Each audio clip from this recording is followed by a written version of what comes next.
Okay, let's get right into this. What you're about to see, this isn't some fictional story. This is basically the after-action report for Operation Dragon's Tears.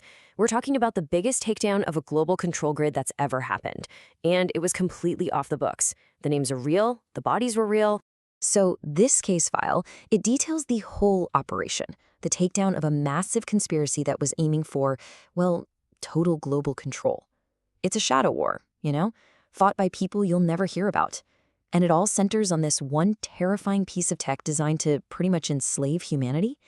It's a chilling look at a future where privacy is a thing of the past and free will, well, free will is a problem to be solved.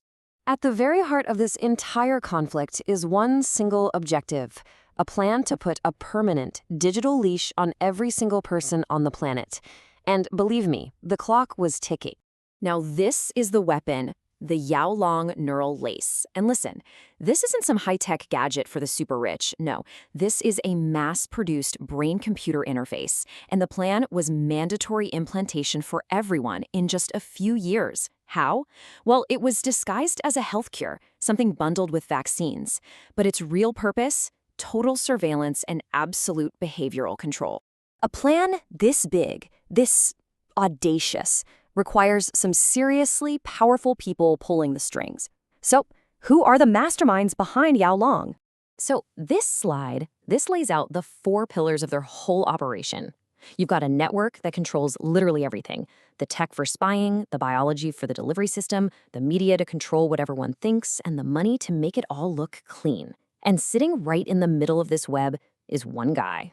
At the very top, you have the dragon himself, Zhao Shai-Chan.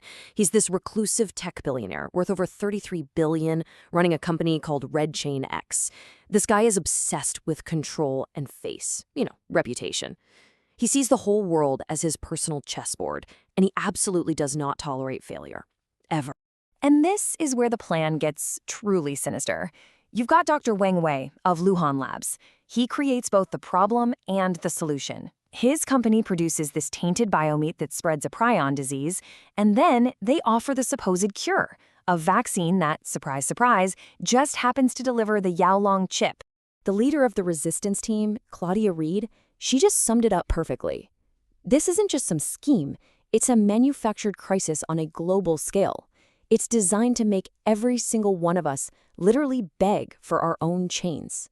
So, who fights gods like these? I mean, really, you don't send heroes, you don't send armies. No, you send the monsters they created. You send the devils from below. And this is the unconventional team they put together to fight back. The family. They're not soldiers, they're a collection of killers, thieves, hackers, and demolition experts. And they're all bound by this unbreakable loyalty to their handler, the boss lady, Claudia Reid. And their mission, well, it wasn't about justice, and it wasn't about exposing them on the news. It was about total erasure, a complete and permanent dismantling of the whole YAOLONG network, leaving 0 survivors at the top. So, to take the head off an organization this powerful, the team came up with a single, simultaneous strike, a surgical operation designed to burn the entire empire to the ground in one single night.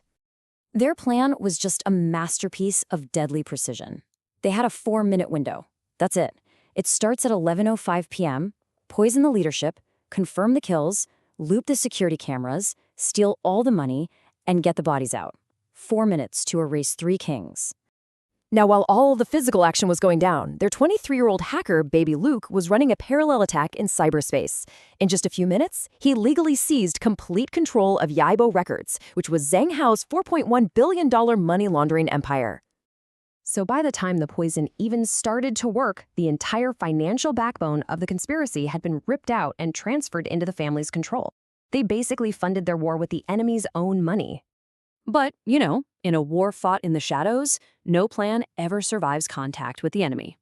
At the very last second, right when they had victory in their hands, the whole operation got compromised by something nobody could have seen coming. With 3 of the 4 architects dead, the labs destroyed, and all the money stolen, it should have been a clean win, right? But it wasn't. One target was still standing. Just as the team was about to make their move, Zhao Shai-chan basically got a get-out-of-jail-free card. A corrupt U.S. senator flipped, and he named Zhao as a key federal witness in this huge RICO case. And just like that, the dragon became untouchable, protected by the very government he was trying to undermine. The fallout was brutal. With Zhao still alive, he retaliated with everything he had. The family was scattered to the winds. Their headquarters, their safe house, Maggie T's tea shop, was burned to the ground. They had to run, and their victory just turned to ash. And that leaves us with this final, kind of chilling thought from the team's operator, Rex. The battle was won, sure. The YAOLONG project is dead, but with the dragon still in the chessboard, the war for the future, that is far from over. The team didn't fail. They just postponed the final execution. And it makes you wonder, right? How close are we to a world where control is offered as a cure?